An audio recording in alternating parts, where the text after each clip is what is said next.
Good morning. It is June 26, 5:05 a.m. And today we're reviewing and doing a little bit of read from the book Lilith, the First Rebellion. It's by author Alexandria Stackhouse.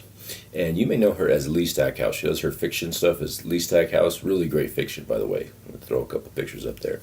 So today's book is a nonfiction about a historical, mythological, theological character known as Lilith. So I'm going to talk very briefly, hopefully not too extensively, about my history of the character Lilith, and then we'll talk a little bit about how she gets worked into pretty much everywhere, especially in modern culture. So I did not realize that as far as the historical, theological context in Judeo-Christian lore and actually Hebrew Jewish lore, I did not realize until I was about 22 years old that the origin couple, Adam and Eve, was the second kind of couple, I guess you could say, because first Adam was married to a woman called Lilith. That was his first wife. And in I don't want to give away too much of the transition of how it happened, but the Adam and Eve origin story, as far as, how it's set up to where they were given paradise and they mess it all up and everything, well, it's a little bit deeper than just the initial story that it comes from the whatchamacallit, she's getting all religious here, the good book, the Old Testament. But the reality is the character Lilith, my history with the character Lilith is probably a little bit perfect for how most people's history with the character of Lilith is concerned, and that is it's very incomplete, very mysterious, kind of largely unknown. And this book, Lilith, the First Rebellion, goes into detail and depth very well on that. So I want to just go ahead and point out that I'm giving it 5 stars. And it is done in such a way that you learn things that you never knew about such a profound and prolific character, even though the essence of Lilith is pretty much everywhere. So it's all over the place. You don't realize how prolific it is until you start to get into the book.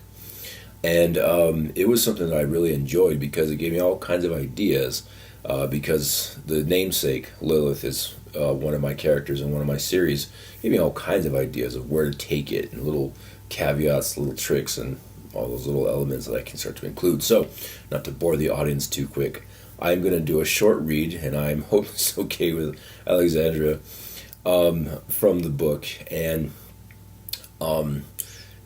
talk a little bit more about the influence on my characters in some of my novels. So in Lilith, the First Rebellion, the first section of the book talks a lot about what people don't know about Lilith and what people do know about Lilith.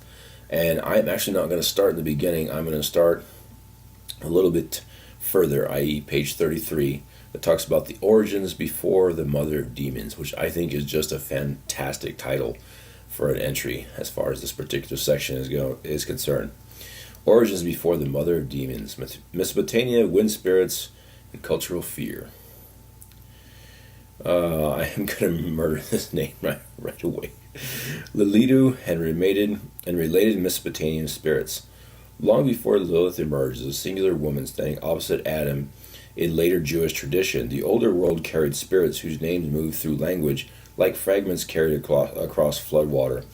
The author can do prose just fantastically.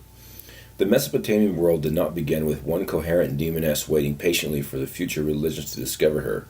It carried clusters of entities associated with illness, sexuality, infertility, storms, night visitation, infant death, and bodily vulnerability. All woven into culture were survival balanced consistently against famine, plague, war, miscarriage, contaminated water, and sudden death arriving without explanation. The modern impulse to trace Lilith backward toward one stable origin often collapses beneath the reality that ancient societies rarely separated religion, superstition, medicine, and terror into distinct categories. Spiritual life emerged from proximity to morality. Among the named scholars often connect to Lilith and the Lululu spirits found within Mesopotamian traditions, alongside related entities such as Eradat, Lilu, and Galu figures associated with hostile spiritual activity. These beings existed within cosmology crowded by forces capable of invading the body, infecting the household, disturbing sleep, disrupting childbirth, and threatening infants before language, and developed science frameworks capable of explaining disease or reproductive catastrophe. So basically there was a scapegoat for all kinds of shit that happened. And, of course, historical context. People buried children constantly. Women bled during childbirth and failed to survive with horrifying frequency. Entire households disappeared through infection spreading invisibly between bodies. During nights shaped by oil lamps and open wilderness beyond city walls, terror acquired spiritual anatomy because the human mind searches instinctively for intention behind suffering too catastrophic to accept as random. I think that last sentence is just fantastic as far as the explanation for so much explanation back in the day. I mean, depending on how far back you go, people didn't realize or recognize that the sun would rise every day, which is a large part of the theological component for confidence. The sun will rise again. The sun sets, but so it shall come up. And so scapegoating was very common back then because it explained things when people were uneasy about stuff. I was going to say shit. Stuff that is unexplained. The Lilith spirits occupied the psychological and spiritual terrain. They were associated with intrusion. They entered spaces meant for vulnerability, sleep, childbirth, sexuality, infancy, illness, isolation, all became spiritually exposed conditions through which hostile entities could operate. Ancient incantation bowls and protective amulets reveal societies attempting desperately to negotiate with forces perceived as invasive and predatory. The fear surrounding these spirits never functioned as abstraction. It belonged to bodies. Fever consuming a child overnight, blood pooling beneath a laboring woman, exhaustion so complete hallucination blurred into religious experience, a man waking from erotic dreams saturated with shame and attributing desire itself to supernatural violation. Spiritual narratives formed around experiences ancient people lacked power to prevent or fully understand.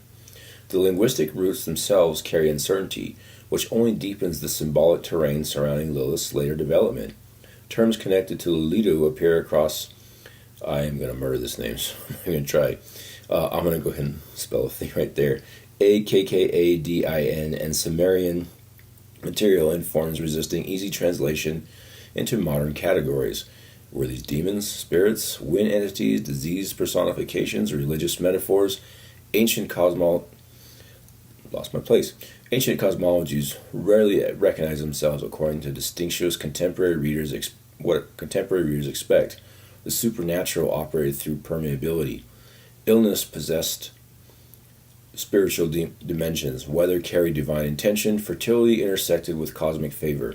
Nightmare and visitation overlapped psychologically and religiously without contradiction. Wind itself held particular symbolic intensity throughout Mesopotamian belief because it represented invisible movement carrying destruction across entire populations. A storm arriving across desert terrain could annihilate crops, bury settlements, spread disease, or transform survival into catastrophe within hours. Spirits associated with wind therefore became associated with unpredictability, intrusion, and invisible force entering life without permission. Some scholars connect the linguistic roots surrounding Lilith to wind or storm entities for this reason, though certainty remains impossible. What matters more than definite translation is a pattern emerging across the mythology. Feminine-coded spirits repeatedly became attached to nocturnal vulnerability, erotic anxiety, reproductive fear, and invasive illness. So how do I flip this? I should say flip this. How do I turn this about me, right? Talk about my writing. So really what happened, what I noticed when I read the book, not only talking about Lilith, but just ancient belief, ancient lore, theology, and whatnot, is you learn a lot about how these these ideas persist into our reality on a daily basis. I was at work the other day, and one of my coworkers had a new flavor of Monster with a gal as far as the cover art, and an apple, which of course is a little bit of a channeling of the origin story and original sin. And the reality is, the essence of that messaging or of that imagery goes back a long, long way. And this book explains almost perfectly how it came about, why, where, and how it leads to us to where we are now, kind of without even knowing it. And that's one of the things that I really, really appreciated and enjoyed about the book. Now, for my own writing, because we got to pivot this towards me, right? A little shameless self-promotion. I do have a character named Lilith in the Dark Chronicles series, or the Dark World series.